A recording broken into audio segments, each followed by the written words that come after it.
Bismillahirrahmanirrahim. Assalamualaikum warahmatullahi wabarakatuh.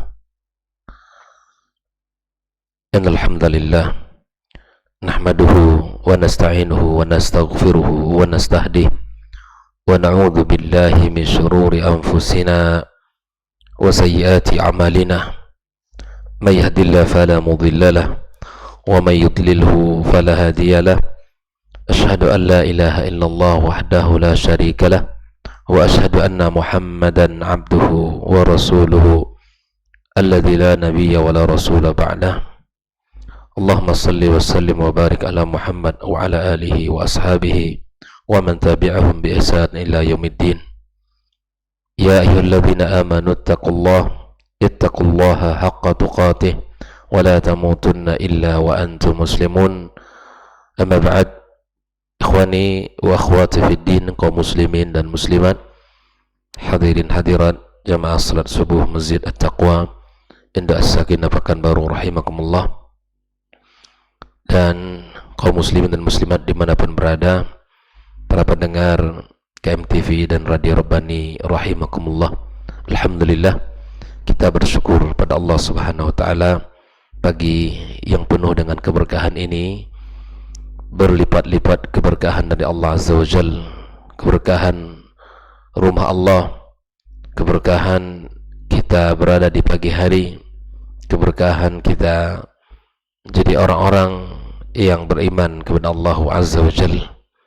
Mudah-mudahan hadirnya kita di tempat berkah ini menambah keberkahan hidup kita, kebaikan dan manfaat dalam kehidupan kita sehari-hari. Kemudian ucapan salat dan salam untuk Nabi kita Muhammad sallallahu alaihi wasallam. Mudah-mudahan kita mendapatkan syafaatnya pada hari kiamat kelak.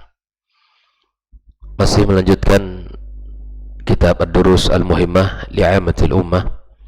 Pagi ini pembahasan dalam rukun iman, al-imanu bil kutub.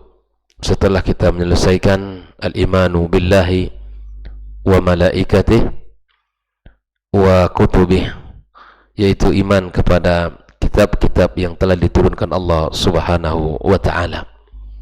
Wahia al-kutub al-munazzalah, kitab-kitab yang telah diturunkan Allah, allati anzalaha ala rusulihi, yang diturunkannya kepada para rasulnya, hidayatan lil khalqi wa rahmatan lahum, sebagai petunjuk bagi makhluk dan rahmat bagi mereka. Kitab-kitab tersebut adalah petunjuk, panduan, pegangan hidup bagaimana seharusnya seorang hamba, sekaligus dia merupakan rahmat Allah, rahmat bagi umat, rahmat bagi kaum yang diturunkan kepada mereka. Alkitab yang dijelaskan oleh Rasul yang diutus Allah Subhanahu wa ta'ala.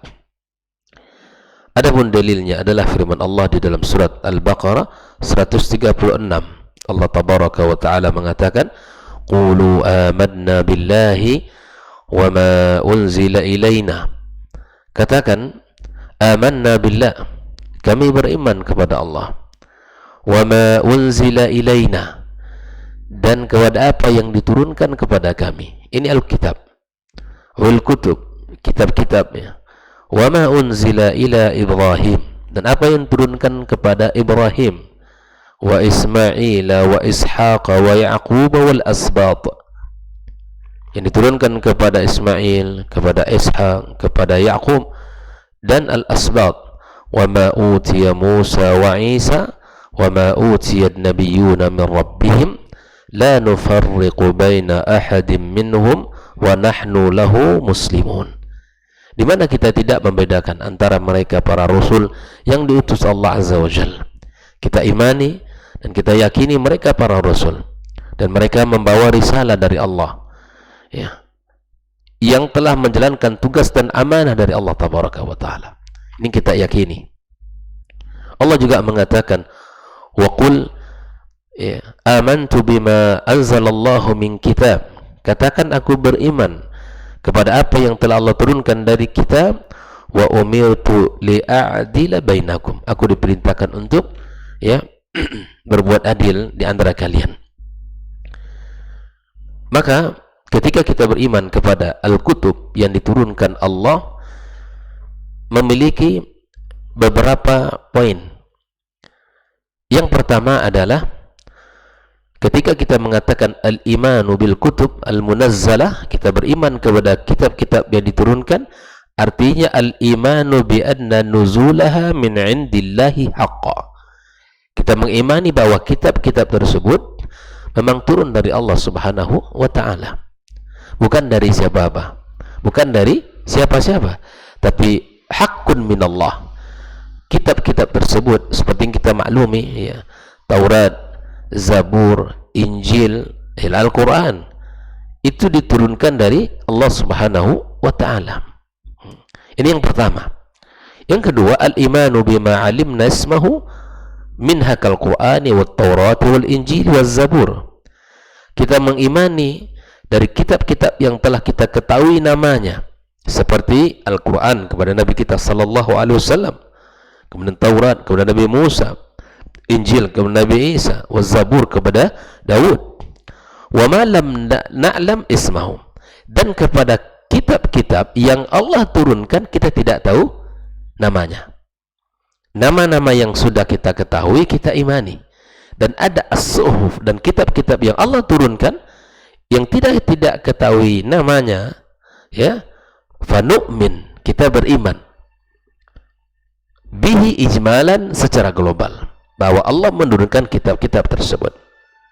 Yang ketiga, ikhwani, di antara ya konsekuensi makna daripada iman kepada Al-Kutub, kita mengimani dia turun dari Allah, kita imani yang sudah kita ketahui namanya, dan kita juga mengimani yang tidak kita ketahui namanya. Yang ketiga, tasdiqu ma sahha min akhbariha, kita membenarkan apa yang dibawa dari berita dari kitab-kitab tersebut, kita benarkan beritanya. Ka akhbaril Qur'anil Karim jami'an, seperti berita-berita yang dibawa oleh Al-Quran misalnya. Berita apa saja, seluruhnya kita imani. Tentang Rasul, tentang surga, tentang neraka, tentang hari kiamat, apalagi tentang kehidupan keluarga, informasi apa saja yang diberitakan oleh Al-Quran kita imani. Wa akhbariha ma lam yubaddal min kutubis sabiqah, dan berita-berita yang mana ada pada kitab-kitab yang sebelumnya. Maka ini kita benarkan semuanya. Di dalam Al-Quranul Karim tidak ada yang kita ragukan, semuanya adalah benar dan kita benarkan. Wa huwa kalamullah, dan itu adalah firman Allah dan kita benarkan. Seperti yang sudah kita bahas pada pertemuan sebelumnya, bahwa kita meyakini itu adalah kalamullah, dan dia sebaik-baik kalam, sebaik-baik perkataan adalah perkataan Allah Subhanahu wa ta'ala. Karena ada orang nanti tidak membenarkan sebagiannya dan membenarkan sebagiannya. Ini adalah perihal keadaan orang-orang Yahudi, ya, mengimani sebagian, mengingkari sebagiannya. Kita tidak. Al-Quranul Karim kulluhu ya kalamullah, semuanya firman Allah, dan semuanya adalah hak dari Allah Subhanahu wa ta'ala. Nah, dari Al-Fatihah sampai An-Nas adalah 114 surat.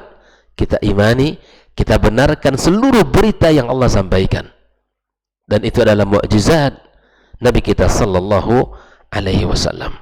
Yang keempat, setelah kita membenarkan dari seluruh berita yang ada, al-amalu bil ahkamil waridah, kita mengamalkan hukum-hukum yang terdapat pada Al-Quranul Karim tersebut. Malam yunsakh minah, selama hukum itu tidak dinasakh. Nah, ini ya 4 poin yang ada pada iman bil kutub. Mengimani dia adalah turun dari Allah. Yang kedua, mengimani nama-nama yang sudah sampai kepada kita dan kita ketahui namanya. atau kitab-kitab yang tidak kita ketahui namanya. Nu'minu bihi ijmalan, kita imani. Yang ketiga, membenarkan berita yang disampaikannya. Yang keempat adalah mengamalkan seluruh hukum-hukum yang terkandung dalamnya. Ya. Wal Quran nasikhun li jami'iha. Al-Quranul Karim menyempurnakan, menasakh, menghapus hukum-hukum yang sebelumnya. Contoh, hukum pernikahan. Ya.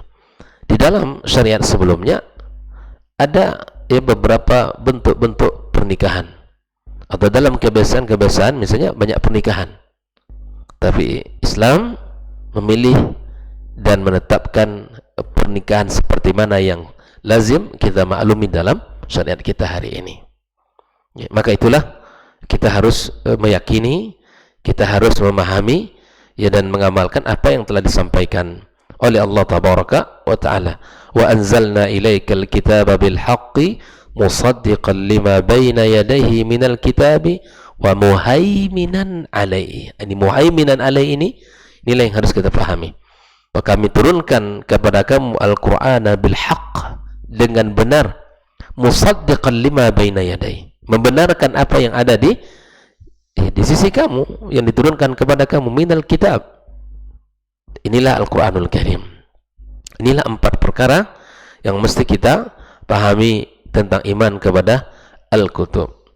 Selanjutnya, al-imanu bir-rusul, iman kepada para rasul.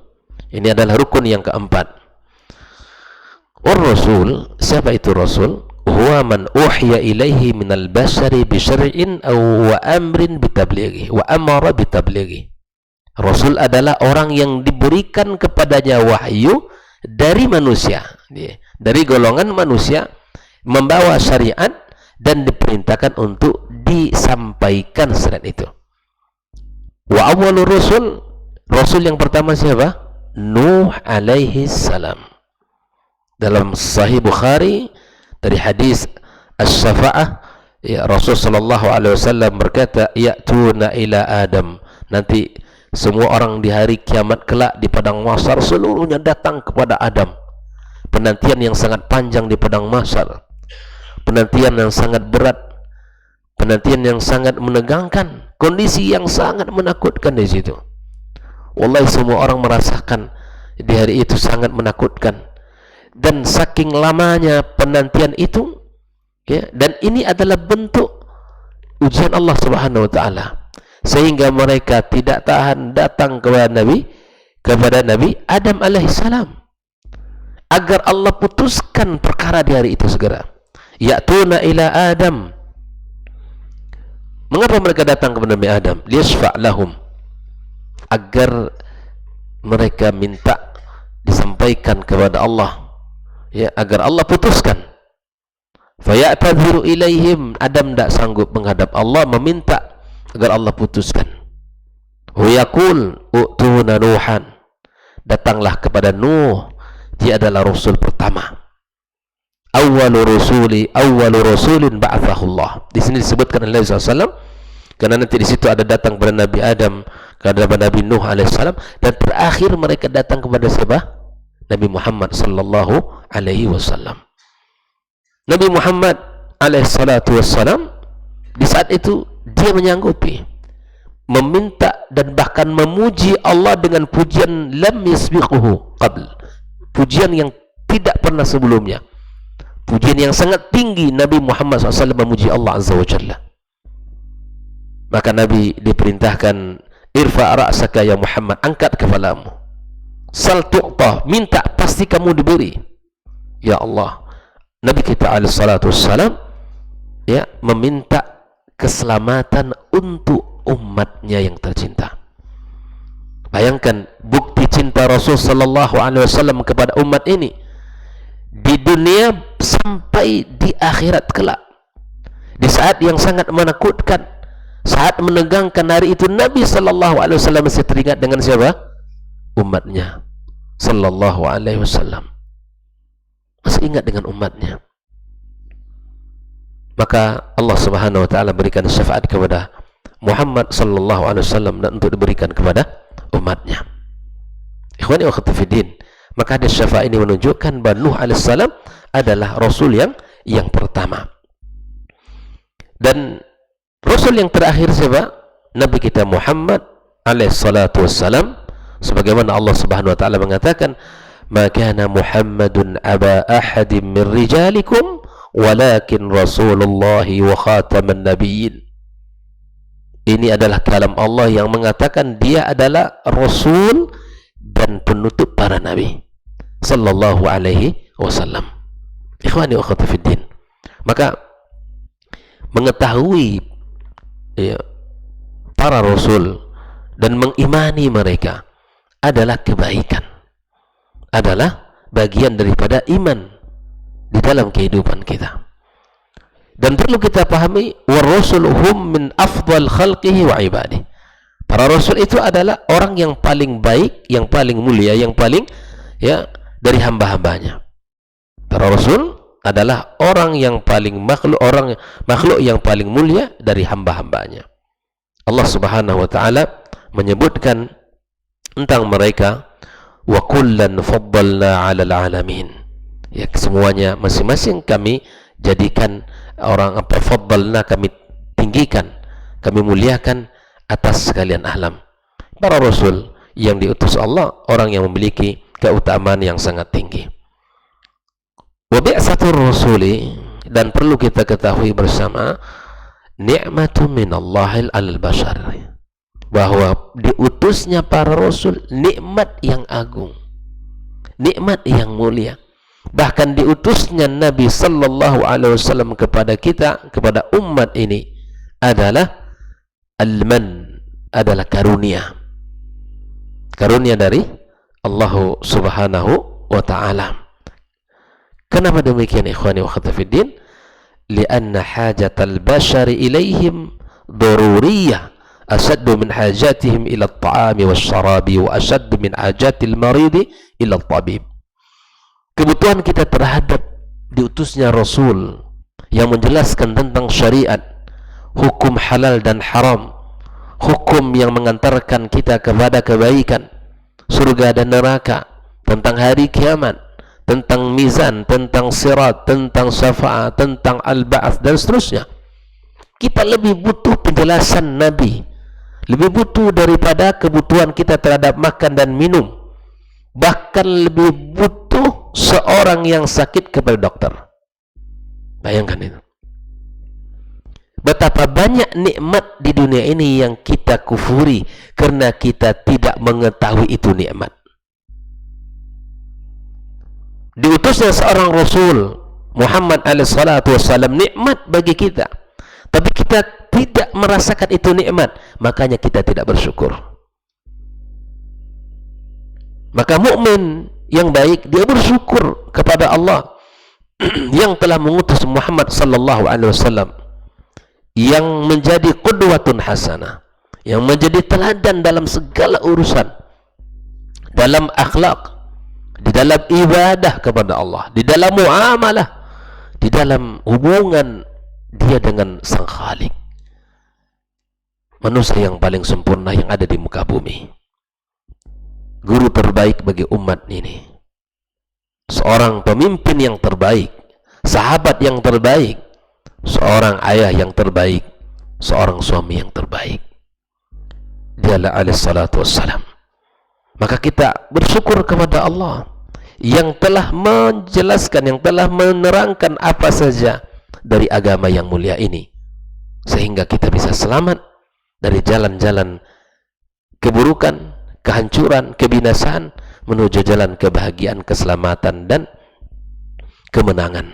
Itulah nikmat yang sangat agung yang diutusnya Rasul sallallahu alaihi wasallam kepada kita. Allah tabaraka wa taala mengatakan, kana an-nasu ummatan wahidah faba'atha Allahu an-nabiyyina mubasysyirin wa mundzirin. Tugas mereka itu jelas, memberikan kabar gembira, memberikan peringatan. Wa anzala ma'ahumul kitab, diturunkan kepada mereka alkitab bil haqq, dengan benar. Artinya kalau kita pegang kitab-kitab yang dibawa oleh mereka, Muhammad SAW membawa Al-Quran, kita pegang dengan benar, kita ikuti, kita amalkan. Dan itu adalah sebuah kebahagiaan dan kemuliaan. Dan Allah jadikan Alkitab sebagai fungsi liyahkuma bainan nasi fima ikhtalafu, sebagai sebuah acuan panduan untuk memberikan hukuman di antara manusia, memberikan putusan-putusan di antara manusia ketika mereka berselisih.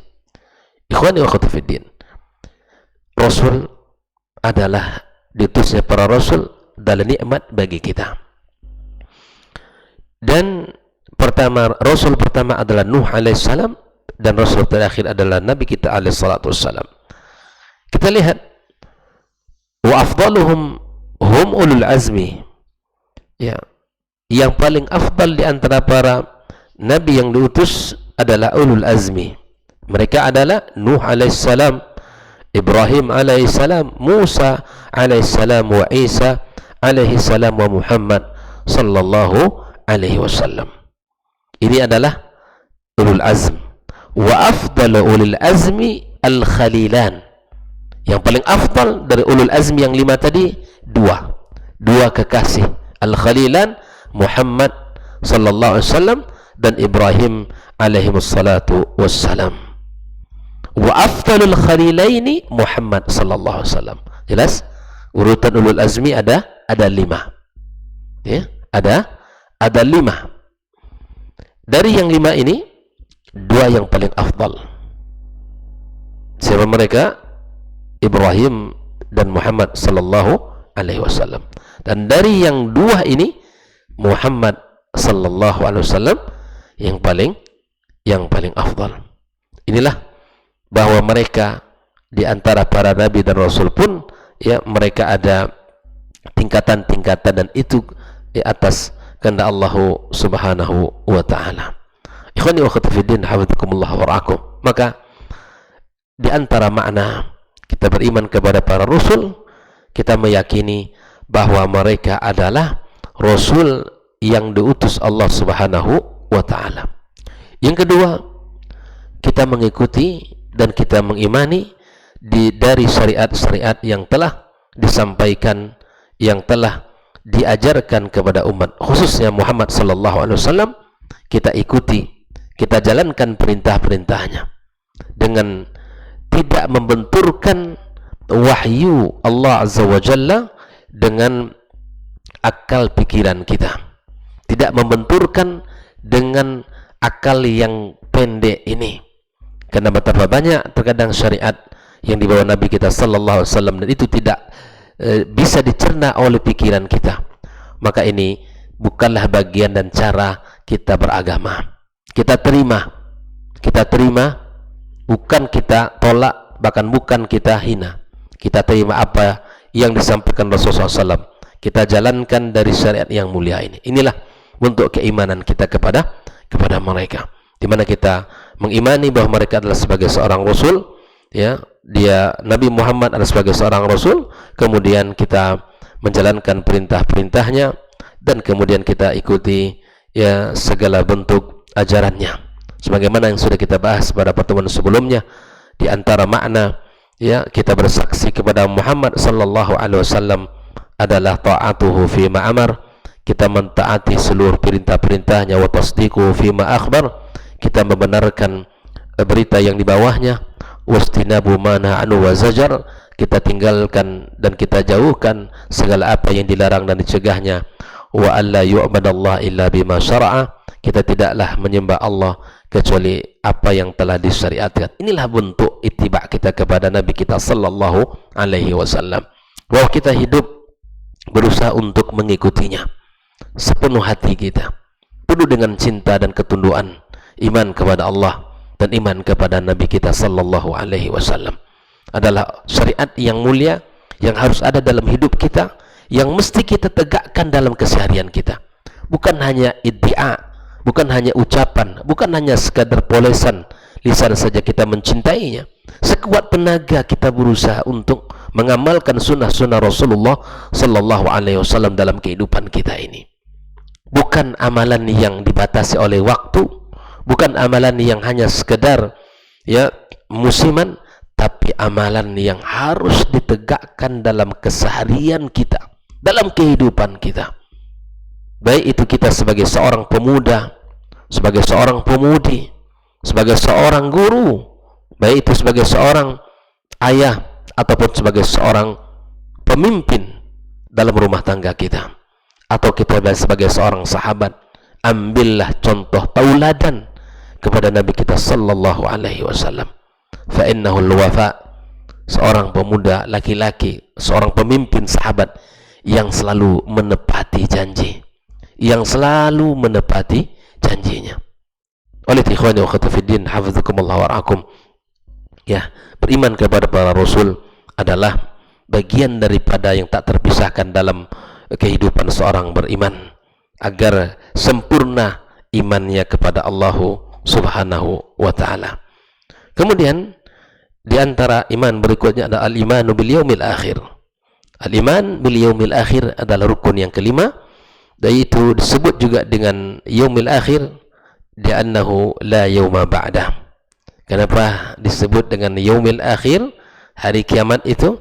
Karena tidak ada lagi hari setelah itu. Itulah hari penghabisan. Dan kemudian setelah itu manusia dibangkitkan, kemudian manusia setelah itu dikumpulkan di padang mahsyar, kemudian dihisab, ditimbang amalannya, diberikan balasan. Hanya satu dari dua halte terakhir, al-jannatu wan nar. Orang beriman akan berada di surga khalidina fiha. Orang kafir akan berada di neraka khalidina fiha. Makanya ketika kita mendapatkan satu hadis Nabi sallallahu alaihi wasallam, setelah terjadi semua hisab di hari kiamat kelak, maka Allah akan jadikan kematian itu seperti makhluk, kemudian Allah sembelih. Hayatun bila maut, kehidupan yang tidak ada kematian setelah ini. Bayangkan itu ya. Ini harus kita pikirkan ikhwani wa akhwati fiddin. Kita di dunia ini hanya sementara. Di dunia ini hanya sebentar. Tidak ada yang kekal, tidak ada yang abadi. Semua yang kita miliki akan semua ditinggalkan. Apa yang kita cari? Amal. Apa yang kita cari? Ya, karya-karya kebaikan kita yang akan menjadi penolong kita di hari kiamat kelak. Ini yang kita mesti pikirkan. Ini yang mesti kita pikirkan. Maka seperti mana Rasulullah SAW sampaikan bahwa nanti di hari kiamat kelak, ya, an-nasu, manusia itu kata Nabi SAW dibangkitkan dalam keadaan ya hufatan uratan ghurlah. Manusia dibangkitkan oleh Allah Tabaraka wa Ta'ala dalam keadaan tidak beralas kaki, tidak memiliki pakaian, dan tidak dikhitan. Ini kondisi keadaan yang mesti selalu kita ingat. Makanya di antara perkataan hikmah, amlik minad dunya ma syi'ta fa innaka satakhruju minad dunya kama ji'ta. Silakan Anda miliki apa saja di dunia ini. Wahai Anda para tajir, orang-orang kaya, silakan Anda miliki mobil mewah, rumah yang besar, ya, kemudian kekayaan yang begitu banyak, silakan Anda miliki. Wahai Anda yang memiliki jabatan, silakan Anda punya apa saja dari harta dan kekayaan, silakan.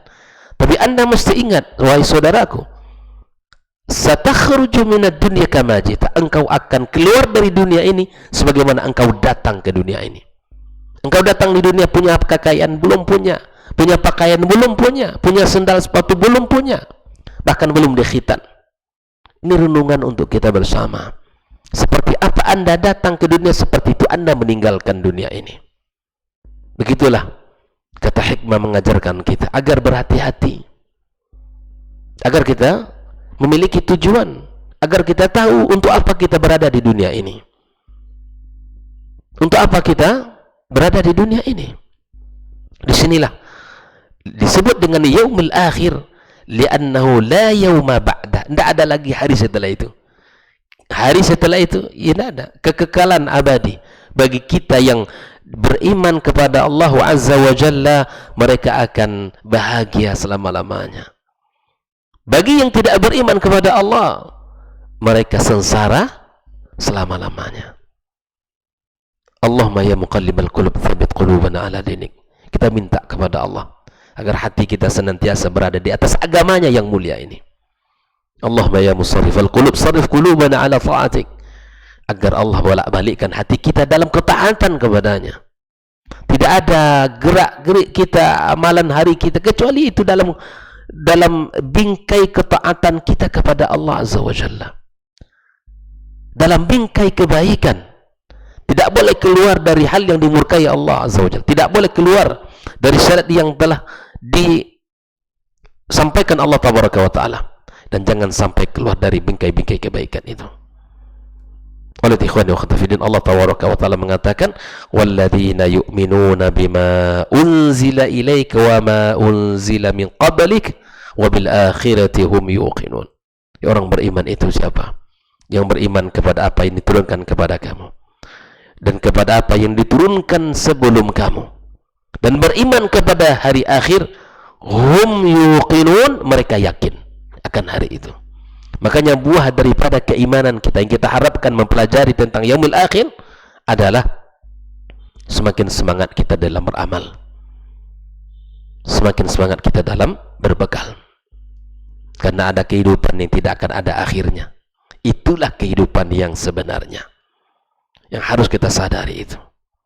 Kalau kita buka Al-Quranul Karim, kita dapatkan banyak orang-orang al-mukazzibina bil ba'thi wan nusyur. Banyak sekali mereka mendustakan hari kebangkitan itu. Kalaupun mereka menetapkan ya, mereka tetapkan dengan bentuk yang tidak sesuai dengan apa yang dijelaskan Nabi sallallahu alaihi wasallam. Oleh ikhwani wa akhwati, inilah al-yaumil akhir yang merupakan rukun iman yang kelima yang mesti kita yakini dalam hidup kita, bahwa kita ini akan berakhir dan kita akan menuju kepada satu perjalanan yang abadi, yang lebih kekal dan lebih panjang. Bahkan inilah yang harus kita senantiasa bahas dalam hidup ini, bahwa ketika hati kita mulai kering, mulai keras, ketika hati kita tidak tersentuh dengan kebaikan, tidak cinta kepada amal saleh, ingat hidup akan ada berakhirnya. Ingat bahwa kita akan menuju Allah Subhanahu wa Ta'ala dan akan dimintai pertanggungjawaban di hadapannya. Wallahu ta'ala alam.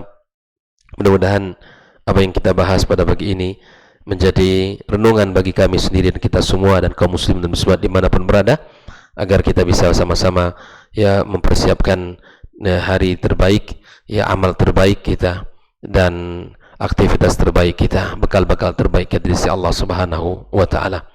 Wa sallallahu ala nabiyyina Muhammadin wa sallam. Insyaallah kita lanjutkan pembahasan ini dalam pertemuan berikutnya, dan masih ada pembahasan yang berkaitan dengan yaumul akhir, beberapa pembahasan yang penting, yaitu tentang syafaat dan al-haud, kemudian as-sirat, kemudian i'tas suhuf, pembagian catatan kebaikan dan amal soleh kita, dan akhirnya al-jannatu wan nar. Itulah nanti pembahasan yang berkaitan dengan al-yaumil akhir. InsyaAllah kita lanjutkan pada pertemuan berikutnya. Semoga Allah berikan kepada kita kesehatan, umur yang panjang, dan semangat untuk menuntut ilmu. Wa sallallahu ala nabiyyina Muhammadin wa sallam. Wa subhanakallahumma bihamdika asyhadu an la ilaha illa anta astaghfiruka wa atubu ilaik. Wassalamualaikum warahmatullahi wabarakatuh. Dr. Dasman Yahya Ma'ali LCMA Hafizahullah, Dr. Helmi Basri LCMA Hafizahullah, Dr. Hidayatullah Ismail LCMA Hafizahullah.